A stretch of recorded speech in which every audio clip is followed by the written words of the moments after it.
Every legend has an origin story, a moment where the impossible starts to feel, well, almost inevitable.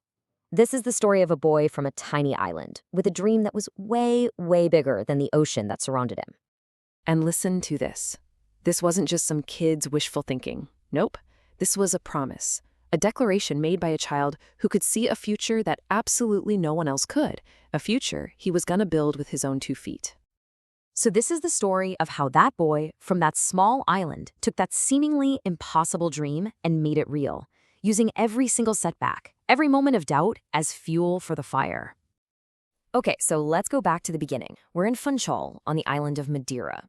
It's a beautiful place for sure, but it's one of those places where big dreams can feel pretty far out of reach. And it's here, in a humble home, that a young boy's passion for football just knew no limits. While his family was struggling, just to get by, Cristiano was driven by this different kind of hunger, a hunger to score, to win, and to prove everybody wrong. For him, a football was his entire world, and the street, well, that was his stadium. But here's the thing, right? Talent alone doesn't make you a legend. It's the trials, those moments where you almost taste defeat, that's what reveals your true character. And for Cristiano, his biggest tests came when he was still just a kid. I mean, can you even imagine you're 12 years old and you leave your family, your friends, everything you've ever known behind? The loneliness, it was crushing. He apparently cried every single night. But just a few years later, he faced something way scarier than being homesick, a threat to his actual life. And this wasn't just, a minor injury. This was serious. We're talking about a condition where his heart was beating so fast, it was dangerous. The doctors told him he might never play again. The one thing that defined him, his whole reason for being, could have just been snatched away. And this is the moment that tells you everything you need to know about Cristiano Ronaldo. There was no fear, not even relief, just this singular, obsessive focus on his dream. After a life-altering surgery, his very first thought was, when can I get back to work? His mindset was already that of a champion.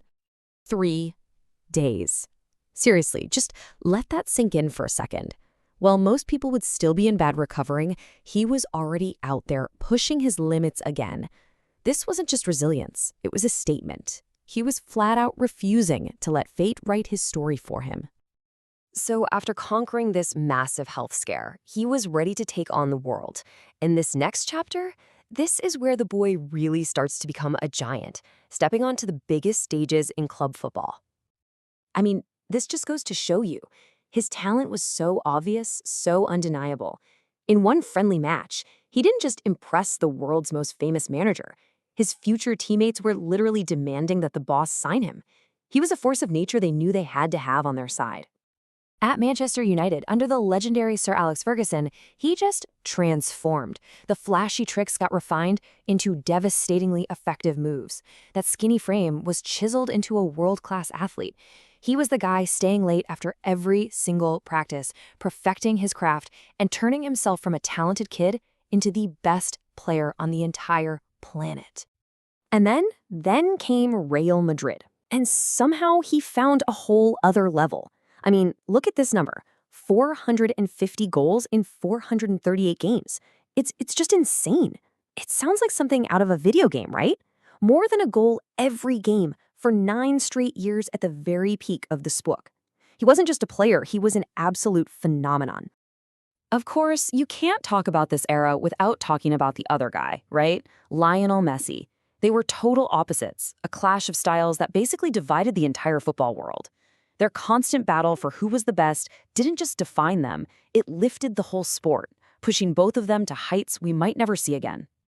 But for all the trophies he was winning with his clubs, there was still this one thing, this one dream that just kept slipping through his fingers, bringing glory to his country, Portugal. This was a deeply personal mission, and honestly, it was filled with a lot more heartbreak than celebration. And man, he had his share of heartbreak with the national team. He came so close, so many times, only to have it fall apart. I think we all remember the image of a 19-year-old Ronaldo just weeping after losing the Euro 2004 final on home soil. These weren't just losses, they were national tragedies that he seemed to carry on his own shoulders. Which brings us to the Euro 2016 final. This was like a movie script.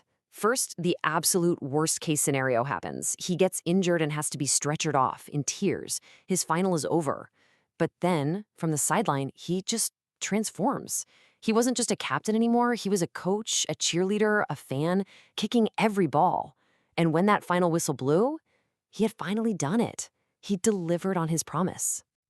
But when you really look back, his legacy, it's about so much more than just the goals and the trophies.